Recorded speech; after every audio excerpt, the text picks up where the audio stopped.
Graças a gente boa, meu nome é Marco, eu sou pastor da Pioneira aqui em Veracruz e nessa mensagem a gente vai responder algumas perguntas que são cruciais no nosso tempo hoje, em pleno século XXI. Uma delas, como o Antigo Testamento pode se aplicar à nossa vida? Será que ele tem princípios práticos que a gente pode usar no nosso dia a dia? Outra pergunta importante a responder é se é correto nós buscarmos prosperar. Por que responder isso? Bom, a gente sabe da teologia da prosperidade e o mal que ela faz, mas será que a Bíblia fala acerca disso de uma forma saudável? Como isso implica as nossas decisões hoje? Qual a resposta que Deus quer que a gente dê para Ele diante de textos como esse que vai ser exposto? Então, eu te encontro na mensagem. A minha oração é para que Jesus te abençoe poderosamente, fale ao teu coração e tu seja edificado, tá bom? Deus te abençoe e bora para a mensagem. Jeremias capítulo 29. Vamos estudar Jeremias capítulo 29. Abra sua Bíblia em Jeremias capítulo 29. Vamos aprender o que o Senhor tem para nós nessa manhã, a partir do livro do profeta Jeremias, no capítulo 29. Você abre aí, eu estou abrindo aqui a minha Bíblia. Os irmãos sabem da história que anos atrás eu tive a oportunidade de estar com a minha família em viagem missionária na Argentina. E uma coisa que eu percebi aquela vez e que eu vivo ainda hoje é que quando você aprende outro idioma e você começa a pensar naquele idioma, às vezes tu confunde as palavras, está tentando, porque tu começa a pensar numa outra língua. Então eu vivi isso na Argentina aquela vez. Essa semana, semana passada eu ganhei um livro. Eu vou me afastar daqui, que o Dom está reagindo. Deixa eu mais para cá. Eu ganhei um livro em espanhol, um amigo me mandou. E um material muito bom porque fala do contexto social pós-pandêmico e algo escrito por um pastor que é médico também na Argentina. E eu comecei a ler aquele livro, né, um homem de Deus, movido pelo Espírito Santo, um material muito rico. Só que daqui a pouco eu comecei, sem me dar conta, de novo, parece que tu começa a pensar noutra língua e falar algumas coisas em casa. Tipo, ontem eu tinha que fazer um vídeo para um relatório. Nessa manhã está tendo assembleia na igreja mãe, então eu estava produzindo o vídeo e bem na hora que eu fui construir o áudio do vídeo, a narração, o vizinho do lado começou a cortar grama com uma roçadeira. E a Ângela me perguntou assim: por que tu não conseguiu fazer? Na hora eu digo, porque quase que eu digo, ele se não começou, né? Mas eu falei, ele começou a cortar grama, iniciou seria a palavra. E por que eu estou dando esse exemplo? A Bíblia fala em 1 Pedro que nós somos forasteiros aqui, nós somos estrangeiros, nós estamos de passagem. Em Efésios, a mesma Bíblia fala que nós somos membros da família de Deus, concidadãos dos santos. Filipenses fala que nós somos cidadãos de dois mundos, porque nós pertencemos. Você que tem Cristo como Senhor, como dono da sua vida, você já pertence a um outro mundo, a uma nação celestial. E estamos aqui de passagem como forasteiros, tendo que dialogar muitas vezes com pessoas que têm uma linguagem estranha, uma comunicação estranha, aquilo que você talvez esperasse.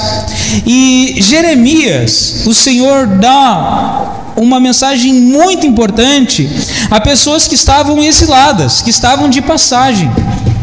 Tanto que em algumas Bíblias vocês vão ler no início do capítulo 29 o seguinte texto, o seguinte título: Carta aos Exilados. Algumas Bíblias vão trazer esse texto, outras não. Mas o que estava acontecendo aqui? Deus, de uma forma profética, através do profeta Jeremias, estava dizendo: olha, para o povo que vai ficar exilado lá na Babilônia, eu preciso que você mande uma mensagem para eles. E essa mensagem serve para nós hoje, que estamos aqui de passagem, que somos forasteiros nesse ambiente, que temos que dialogar com um mundo que muitas vezes é estranho a nós. Por quê? Porque quando você começa a caminhar com Cristo, Jesus começa a mudar a tua forma de ver o mundo. Você começa a usar um óculos diferente. Eu tenho um óculos que eu adquiri Na primeira vez que subi uma montanha, ou a montanha específica, aquele local lá, e o óculos, ele é, quem olha de fora acha que é óculos de malandro, porque ele é espelhado e tal, mas ele é interessante que ele protege os olhos do sol e ele traz tons diferentes, um tom mais vivo às cores. É muito bonito, é muito gostoso de usar ele. Na primavera eu costumo botar ele, eu gosto de compartilhar às vezes para minha filha, para minhas filhas ou para minha esposa, porque os tons que você vê, eles ficam mais belos. Ele protege dos raios solares, mas ele dá uma tonalidade diferente. O Evangelho, ele faz isso conosco. Num mundo caído, num mundo de tanta dor, num mundo de tanto sofrimento, Jesus entra na nossa vida e Ele nos permite ver beleza quando muitas vezes não há. Ele nos permite ver a graça dEle quando muitas vezes as pessoas não estão enxergando. Ele nos permite celebrar quando está doendo, se alegrar no meio da alegria, mas se alegrar em contextos que não fazem sentido. Por quê? Porque o Evangelho, ele tem esse poder, meus irmãos, de transformar a nossa mente. E nesse texto, Jeremias está justamente falando isso. Então, eu vou ler alguns pontos desse texto. Capítulo 29 de Jeremias, a partir do verso 4, diz assim: assim diz o Senhor dos Exércitos, o Deus de Israel: a todos os exilados que deportei de Jerusalém para a Babilônia. Talvez você pudesse ler assim: assim diz o Senhor dos Exércitos, o Deus de Israel, a todos os exilados, a todos os peregrinos, a todos os forasteiros, a todos aqueles que estão de passagem por esse mundo terreno. Talvez você pode ainda mudar esse texto. Assim diz o Senhor dos Exércitos, o Deus de Israel, a você, ao Marco, a Ângela, a Ana, a Maria, ao João. Aí você bota o seu nome. Assim diz o Senhor, o Deus dos Exércitos, ao seu coração nessa manhã. E o que ele diz? Construam casas e habitem nelas, plantem jardins e comam os seus frutos. Casem-se e tenham filhos e filhas, escolham mulheres para casar-se com seus filhos e deem as suas filhas em casamento para que também tenham filhos e filhas. Multipliquem-se e não diminuam. O que Deus está dizendo? Apesar de nós não sermos desse mundo e nós estamos aqui de passagem, apesar do povo não ser da Babilônia e estar ali por um período que era determinado por Deus, aliás, a título de curiosidade, se você seguir no texto bíblico, vão ser 70 anos, Deus diz para eles e para nós nessa manhã que a gente deve viver uma vida digna e a gente deve procurar viver essa vida. Quando o texto fala casem-se, quando o texto fala façam isso, deem, busquem, é um imperativo. É Deus falando assim, tomem uma atitude. Compartilhando uma mensagem com os homens na sexta-feira, a gente falou sobre a intencionalidade, a decisão de caminhar junto uns com os outros. E o texto que foi para eles poderia ser muito bem pregado para toda a igreja. Lucas capítulo 12, versículo 31, Jesus Cristo chama no espanhol, eu já estava ainda lendo espanhol de novo, mas numa versão bíblica muito antiga, embora no português se fale pequeno rebanho, no espanhol lá fala pequena manada, em Lucas 12, 31.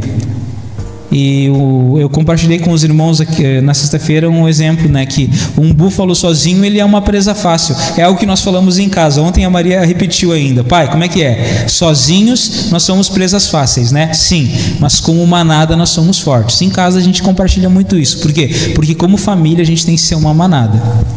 E quando você vê esses vídeos lá da África, você vê que muitas vezes uma leoa, ela derruba um búfalo. Mas agora, quando tem uma manada de búfalos e ela está concentrada, eu já vi vídeos daquela manada cruzando por cima do leão, literalmente. Ironicamente, a Bíblia chama de Satanás como um leão que ruge ao nosso redor, procurando a quem possa devorar. Meus irmãos, Deus está falando aqui através de Jeremias que esse povo deveria buscar, caminhar e buscar a prosperidade daquele ambiente que eles estavam. Versículo 7 diz o seguinte: busquem, diz literalmente isso, a prosperidade da cidade para a qual eu os deportei. Orem ao Senhor em favor dela, porque a prosperidade de vocês depende da prosperidade dela. A construção da nossa vida como família a construção da nossa vida como igreja, ela está muito interligada à nossa construção como família, como seres humanos, a nossa conexão com os outros. O que Deus está falando para Jeremias é o seguinte: orem pela prosperidade da cidade, porque a prosperidade da cidade depende da prosperidade de vocês. Então construam casa, celebrem a vida, casem-se. É isso que ele está dizendo, porque vocês fazendo isso, a cidade vai ser próspera e vocês serão prósperos. A mensagem hoje não é sobre prosperidade, gente, mas sobre obediência. Nós estamos de passagem aqui, tudo aqui é passageiro, mas o fato de estarmos de passagem não quer dizer que você tem que ser uma pessoa apática. O fato de estar de passagem, e se você tem o Evangelho, implica que você coloque os óculos de Jesus Cristo, comece a olhar ao teu redor com a visão de Cristo. Talvez você tenha que cantar muitas vezes aquela canção que fala: dá-me olhos para que eu possa ver, ouvidos para que eu possa ouvir. Isso eu não fique pensando só no sentido de falar de Jesus para os outros, mas a sua vida mesmo, o seu trabalho, aquilo que você faz, aquilo que você vive. É você sair para caminhar de manhã, se você faz caminhadas, e tentar perceber a graça de Deus naquele dia. Talvez você não está tendo o melhor dia, mas ali Deus está te permitindo caminhar, Deus está te permitindo trabalhar. É você pensar na possibilidade de estar aqui amanhã, 5:30 da manhã, em vez de pensar assim: céus, que droga, né? Porque eu vou ter que levantar mais cedo, isso não é legal. É você pensar assim: que bênção que eu posso levantar mais cedo, que bênção que eu posso ter um dia diferente, que bênção que talvez o meu dia vai ser um pouco mais comprido, eu vou poder ver mais coisas, eu vou poder aproveitar mais, eu vou ver mais a minha família, eu vou estar mais em contato com pessoas com quem eu gosto. É talvez você ir para aquele seu trabalho que não está legal, você não está gostando dele, mas pensar assim: não, peraí, Deus pode estar me ensinando algo acerca da graça dele nesse ambiente de trabalho. E daqui a pouco ali você se vê como um missionário, ou você se vê como uma pessoa que está sendo equipada para algo. Esses dias eu falei para a Ângela, uma semana atrás, eu falei para ela bem assim: eu estou com vontade de fazer o curso de socorrista. Não me pergunte onde fica o Alegrete, por favor, tá? Porque você sabe que eu sou pastor e tecnicamente eu não vou servir como Josias, que é bombeiro voluntário. Não penso nisso ainda. Mas eu estou com vontade de fazer o curso de socorrista. E fiquei com aquilo na minha cabeça. Dei uma pesquisada, descobri que tinha cursos online. De repente chega uma pessoa que é visitante aqui na igreja na última sexta. Conversamos aqui um monte e ficou o contato para a gente conversar mais. Que o cara é formado nisso, o cara dá cursos nisso, ele já trabalhou na defesa civil por muito tempo. Pode ser algo simples, mas vai ser um contato que eu vou ter para compartilhar a vida com outra vida, se eu for fazer esse curso. De fato, estou orando por isso. O ponto é: tudo que a gente vive, amados, Deus nos dá por um propósito. O local onde a gente mora, o bairro onde a gente está. Você sabe, mudei essa semana para cá. Graças a Deus, estamos lá ainda no meio do vucu-vucu. Quero fazer um culto de oração lá em casa, quando a casa estiver mais organizada, quando você puder entrar na sala e não tiverem roupas espalhadas pela sala, como está hoje. Mas algo muito legal aconteceu lá na casa antiga. Um dos vizinhos me abraçou e disse assim: eu nunca vou esquecer o que vocês fizeram por nós na Páscoa. O que a gente fez por eles na Páscoa? A gente pegou um violão, alguns devocionais, eu comprei bombons e botei dentro. Era Páscoa dentro da pandemia, e nós cantamos 2 canções. Uma que você conhece: ao único que é digno de receber. E celebramos ali. Só que eles não são cristãos. Como é que eu ia captar o coração deles? Aí outra canção, que talvez você conheça, só vou cantar um pedaço porque é culto aqui, alguém está gravando, alguém vai me criticar depois, né? E tem os direitos autorais. Se alguém já te deu a mão e não pediu mais nada em troca, pense bem. E aí eu falei para eles que era um dia especial. E eu falei para eles de uma pessoa que em João 3,16 fala que amou o mundo de tal forma que deu seu Filho único para que todo aquele que nele crê não pereça. E nós falamos para eles que, embora o mundo procure dias especiais, a Bíblia fala de um único dia especial que cada pessoa pode ter contato. E aí nós cantamos: ao único que é digno. Eu sou seu vizinho lá. Eles não me veem como pastor, não é um ambiente muito comunicativo, mas a gente conseguiu. Irmãos, o que Deus está nos dizendo é que a gente pode sim olhar para o ambiente onde a gente está e pensar, olha, o que Ele está me dando, aonde que eu estou e de que forma eu posso celebrar o nome dEle. Versículo 8, porque assim diz o Senhor dos Exércitos, o Deus de Israel, não deixem que os profetas e adivinhos que há no meio de vocês os enganem, não deem atenção aos sonhos que vocês os encorajam a terem. Eles estão profetizando mentiras em meu nome, eu não os enviei, declara o Senhor. Como aplicar isso para nós hoje? Guarda isso que eu vou te dizer, tá? A frase não é minha. Um pastor falou e eu não lembro quem é o autor dela. Satanás habita nos extremos. Como assim, pastor? Tem um pastor muito famoso nos Estados Unidos que é muito conhecido por um extremo de paixão pela Bíblia, mas ao mesmo tempo por um extremo de radicalismo num culto mais reto, mais centrado de forma que não hajam emoções. Em teologia a gente chama isso de cessacionismo. Ele não acredita em dons espirituais, ele advoga, ele luta com relação a isso. Na época da pandemia, quando algumas ordens eram emitidas, ele se levantou radicalmente contra. E eu não estou falando da sua liberdade de discordar. Você ter liberdade de concordar ou discordar é um fato, é uma coisa. Você tem que ter essa liberdade. Agora, você se levantar radicalmente contra e mover pessoas, você cercear a decisão das pessoas de acordo com uma convicção sua é diferente. Pois é. Mas qual foi o problema? Todo mundo indo atrás do boneco e aí vem uma série de como é que fala, não é anúncios, mas denúncias de que no ministério dele ele acobertou casos de abuso sexual que diáconos cometeram. O que o Senhor está nos dizendo aqui é que a gente não deve dar razão a extremos. O seu padrão precisa ser a Bíblia no contexto dela. A Bíblia em todo o contexto dela, como ela é. A Bíblia que condena você trocar a bênção por dinheiro, porque ela condena mesmo, gente. Não existe isso. Mas a mesma Bíblia que orienta você a ser ofertante. A Bíblia que condena você buscar a Deus porque Ele pode dar alguma coisa, mas a mesma Bíblia que diz assim: busquem e achareis. Batam a porta e será aberta. A Bíblia que condena a falta de fé e associa ela com ansiedade, está lá em Filipenses capítulo 4. E ali não andeis ansiosos, como cita o pastor Hernandes Dias Lopes. O termo para ansiedade ele é o esganamento, o sufocar da alma. Então a Bíblia que condena a ansiedade e associa nesse sentido de Filipenses com uma fé fraca. A mesma Bíblia que permite a gente ver pessoas passando por quadros de depressão, como foi Elias depois de matar os profetas lá no Monte Carmelo. Aí você vê ele numa caverna pedindo para Deus matá-lo. Os extremos são danosos, e o que Deus está falando nesse texto aqui é justamente disso. Ouça a Bíblia, ouça a palavra, ouça a Deus, ouça o que está acontecendo ao seu redor, ouça as oportunidades que Deus está te dando, ouça o Espírito Santo, busque intensamente.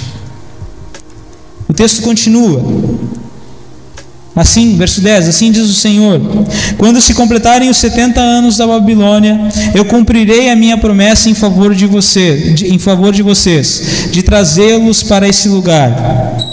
Da mesma forma que Deus deu uma promessa, aí você vê no livro de Daniel que Daniel ora pelo cumprimento dessa promessa, e essa promessa se cumpre depois. Você precisa ler a Bíblia, viu? Todo ano você precisa ler, que aí você vai entendendo essas histórias. Essa promessa se cumpre em Neemias e Esdras. Você vê o cumprimento dessa promessa, o povo voltando para Jerusalém. Mas da mesma forma, Deus fala para nós hoje, nós celebramos ceia, que o Senhor Jesus está voltando para nos buscar. Da mesma forma, o Senhor nos fala hoje, pelo poder do Espírito Santo, que nós podemos ter expectativa vívida, como já cantamos semana passada, do Maranata, do Vem Senhor Jesus.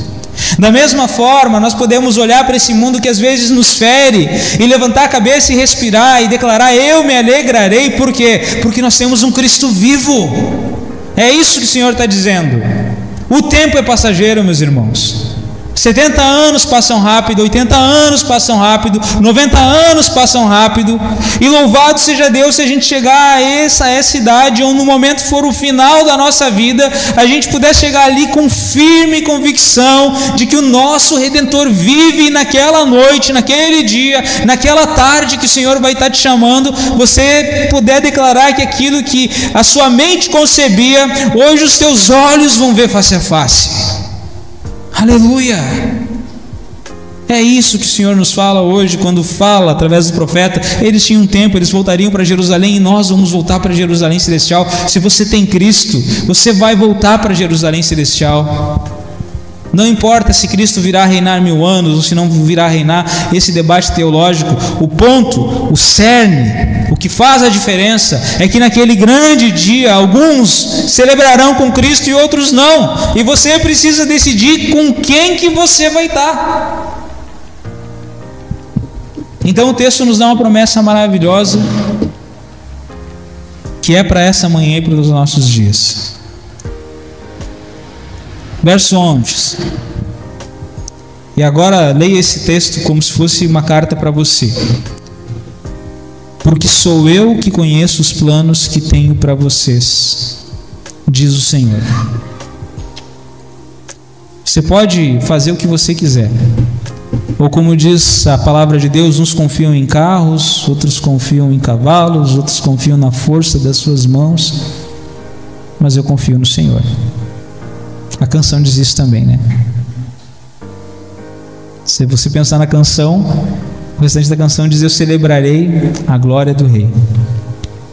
Não é sobre nós, gente, é sobre o Deus que conhece planos que tem para as nossas vidas. E diz o texto: planos de fazê-los prosperar e de não lhes causar dano, planos de dar-lhes esperança e um futuro. Meus irmãos, por favor, meditem na profundidade disso. É você despertar cada manhã na expectativa de que há um Deus que tem um projeto para você. É você celebrar cada manhã na expectativa de um Deus vivo que te deu dons, habilidades únicas, porque você é especial. Eu não estou dizendo que você é o centro da vontade de Deus, não, por favor, tá? Mas é porque Ele te fez a imagem e semelhança dEle. Isso é especial, meus irmãos. Nós não somos como um cachorrinho, por exemplo, que responde a estímulo.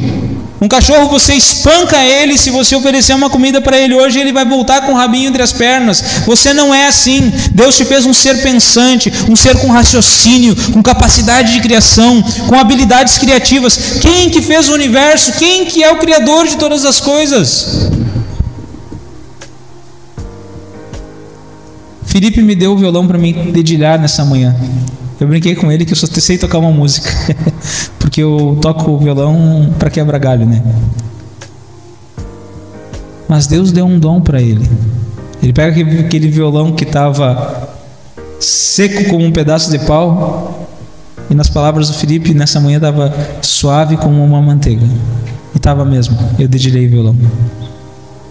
Ele tem um dom. Tu tem dons e capacidades específicas. Talvez seja algo que tu julga ser simples e sem valor, mas que faça toda a diferença. Pode ser que eu erre o nome, tá? Mas Alexander Nikolaev, missionário na Rússia, dentro do período do regime onde a Rússia era fechada. Esse cara missionário de portas abertas, ele foi capturado e mandado lá para o norte da Rússia. Eu esqueci agora do local, do nome do local. Sibéria, tá aí o nome. Para uma prisão.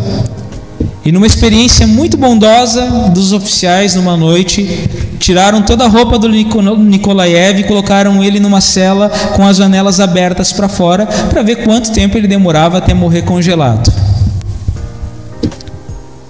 Isso é fato, gente, está registrado na história, tá? Da missão Portas Abertas. Enquanto isso, lá no Panamá, região central da América, Deus, numa reunião de oração de algumas irmãs, põe esse nome no coração de uma delas. E elas não sabem quem é Nikolaev, Alexander Nikolaev, mas essas mulheres começam a orar.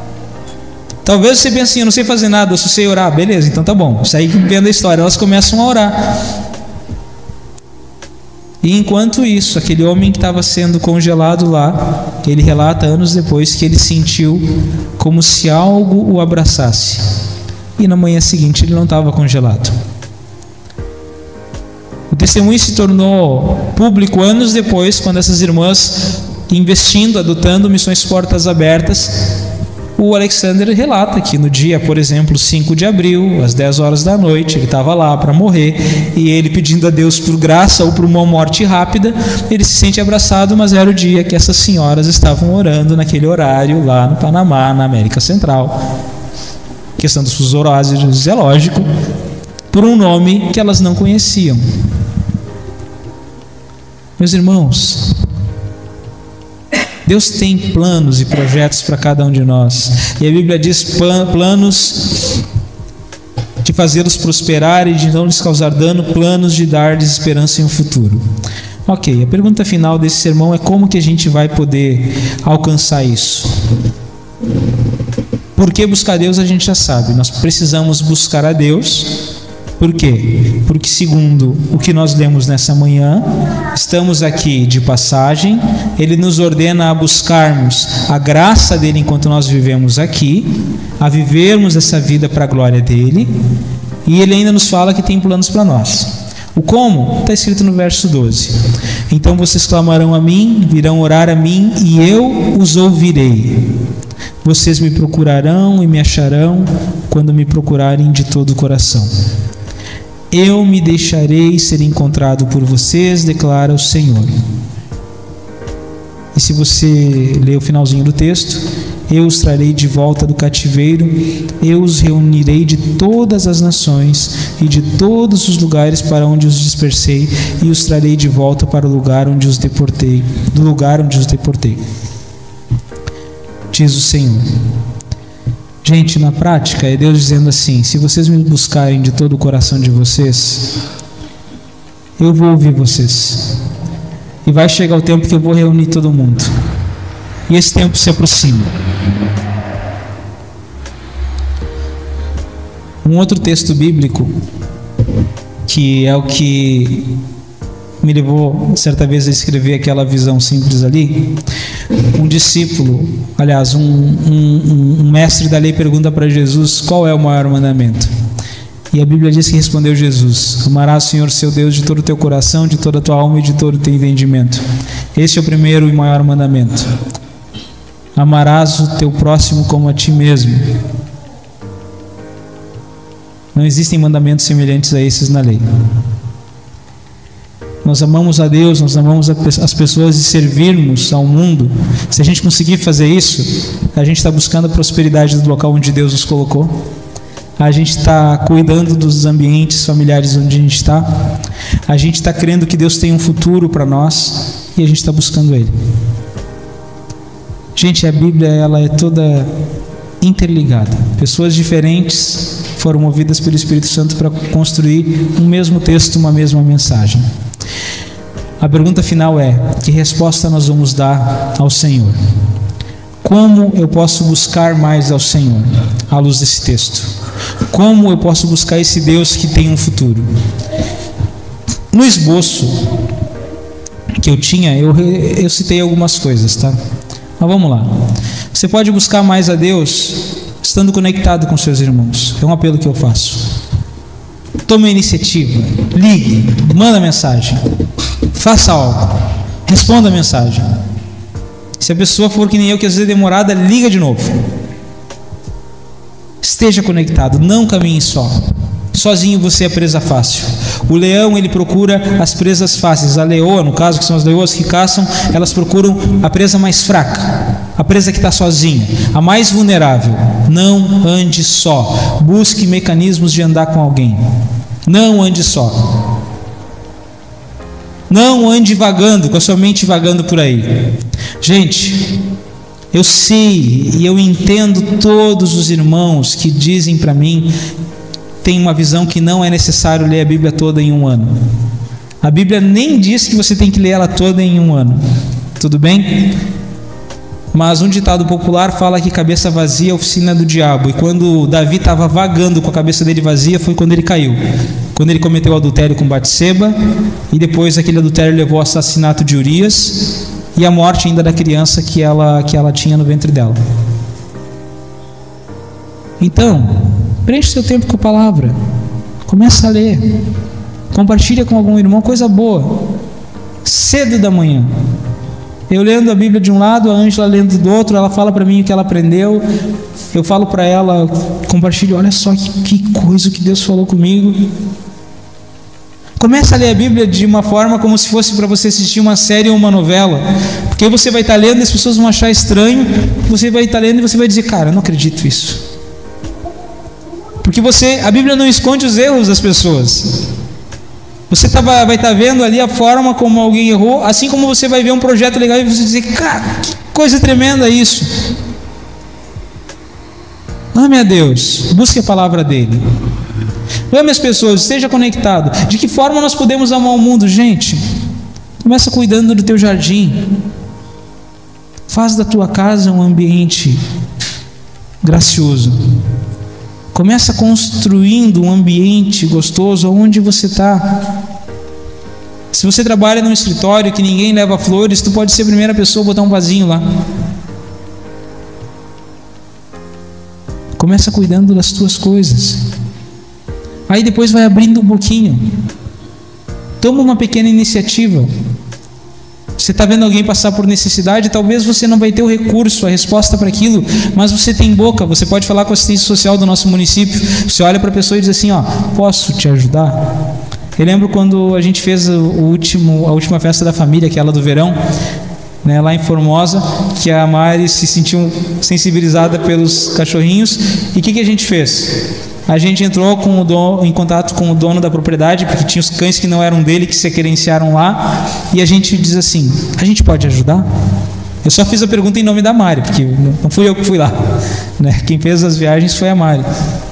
Gente, isso é cristianismo, isso alimenta o nosso coração, isso é você procurar prosperidade do ambiente onde você está. Tu conhece alguém que está procurando emprego e a pessoa não sabe fazer currículo, e talvez tu sabe fazer o currículo, tu está amando ao mundo, tu está servindo ao mundo, tu vai chegar para a pessoa e vai dizer assim, olha, eu posso fazer um currículo para ti, eu te mando o currículo por WhatsApp depois, e você vai lá e manda imprimir. Não é isso, talvez é diferente, como eu falei, uma necessidade maior, tem assistência social do município, não é isso, talvez a pessoa quer tempo só, bom, então tu dá um pouquinho do teu tempo para a pessoa. Gente, isso é buscar a prosperidade do ambiente onde a gente está, mas isso tudo só faz sentido se a gente primeiro buscar Deus, o que está no versículo 12, então vocês passarão a buscar a mim, e eu vos ouvirei, se me buscarem de todo o vosso coração. O apelo que eu faço aos irmãos e às irmãs essa manhã é isso. Como igreja, gente, nós precisamos buscar Deus. Como igreja, comece de forma simples. Essa semana, faça um propósito de oração. Ore 5 minutos mais. Se você não tem o hábito de orar 5 minutos, então comece orando 5 minutos. Pare 3 momentos no dia para orar. Não, eu vou parar 3 momentos. Antigamente a Junta de Missões tinha uma campanha que se chamava Minuto que Impacta e Transforma, MIT. Então você para e ora 1 minuto de manhã para impactar e transformar a sua vida. Você para e ora 1 minuto meio-dia para impactar e transformar a sua vida. Você para e ora 1 minuto no meio da tarde para impactar e transformar a sua vida. Você para e ora 1 minuto à noite para impactar e transformar a sua vida. Você orou 4 minutos durante o dia. E com certeza você vai ter um testemunho para falar. Pastor, eu ainda não consigo ler um capítulo todo da Bíblia. Ou 5 capítulos. Enfim, então você vai ler um trecho menor, você vai se desafiar a ler um provérbio por dia. Eu já dei esse exemplo antes. Pastor, eu não consigo ainda falar de Jesus para as pessoas. Semana que vem, caiu aqui, mas semana que vem já vai estar pronto os folhetinhos que tem uma mensagem bíblica de um lado e os horários dos nossos encontros de outro. Você vai carregar uns 5 desses e você vai dar para alguém. Não, pastor, eu não consigo lutar com o pecado que habita em mim, eu tenho vícios que me consomem e isso tem me machucado. Beleza, então você vai pedir ajuda a Deus em primeiro lugar em oração, mas você vai pedir ajuda de alguém. Eu não confio em ninguém, pastor, então você vai pedir para Deus enviar uma pessoa que você confie e você vai se conectar com aquela pessoa. Meus irmãos, Deus não é surdo, Deus não é surdo. Muito tempo eu orei porque eu gostaria também, eu acompanho um monte de gente e eu gostaria de ter um pastor mais experiente que tivesse tempo para dedicar na minha vida 1 hora, 1 hora e meia por semana. Tem o pastor Jair, mas ele tem uma agenda esganada. Eu queria um pastor que pudesse, ou a cada 15 dias, 1 hora. Hoje tem um cara, que, por enquanto está a cada 15 dias, tá? Mas tem um cara que, do outro lado do nosso continente, 15 para o meio-dia, ele me faz uma chamada 1 vez por semana para saber como é que eu estou, rapidinho ali. Para me ensinar, porque eu tenho coisas, se eu fosse entender ministério como a minha dedicação integral, tem coisas que eu preciso aprender. Eu pedi isso para Deus. Senhor, manda alguém. Talvez você só precisa pedir isso para Deus. A pergunta final, nós vamos orar agora, vamos estar encerrando, mas qual vai ser a tua resposta a esse sermão? Você vai seguir reclamando? Ou você vai olhar para o ambiente onde você está, vai ser grato e vai dizer, ok, vou buscar a prosperidade desse local. Eu vou entender que isso aqui é o projeto de Deus. Você vai seguir usando os óculos do mundo, que se tem sol está muito quente é ruim, se está chovendo é ruim porque está chovendo, ou você vai botar um óculos diferente, aquele óculos do Evangelho que me leva a ver beleza nas pequenas coisas. Você vai só querer ser respondido, ou você vai decidir ser a resposta de Deus na vida de alguém? Você vai só olhar para aquilo que você não tem, ou você vai olhar para aquilo que Deus já colocou nas tuas mãos? Talvez você sabe orar, então você vai orar mais. Você sabe fazer estudo, você já vai começar a produzir estudos e se dispor a dar esse estudo. Você vai se oferecer para a vida de pessoas. Você vai sair daqui e vai achar uma mensagem legal, ou você vai sair daqui disposto a se conectar mais com o Espírito Santo, a querer mais uma experiência com Deus, a querer mais de Deus agindo na sua vida, a experimentar mais ser uma resposta de Deus para os outros, mas a colher respostas de Deus. Qual a resposta que você vai dar ao Espírito Santo nessa manhã? É isso que a gente precisa decidir, gente. De uma forma simples ali fora, tá? Porque ali é onde as coisas acontecem. Aqui a gente está num ambiente protegido. Vamos orar? Quero orar com os amados irmãos, irmãs. Dá para repetir mais uma música? Jesus, eu só tenho a Ti? Podemos? Podemos? Legal, então a gente vai orar e vamos encerrar cantando. Só temos a Cristo. Glória ao Teu nome, Senhor. Muito obrigado. Muito obrigado pela Tua obra.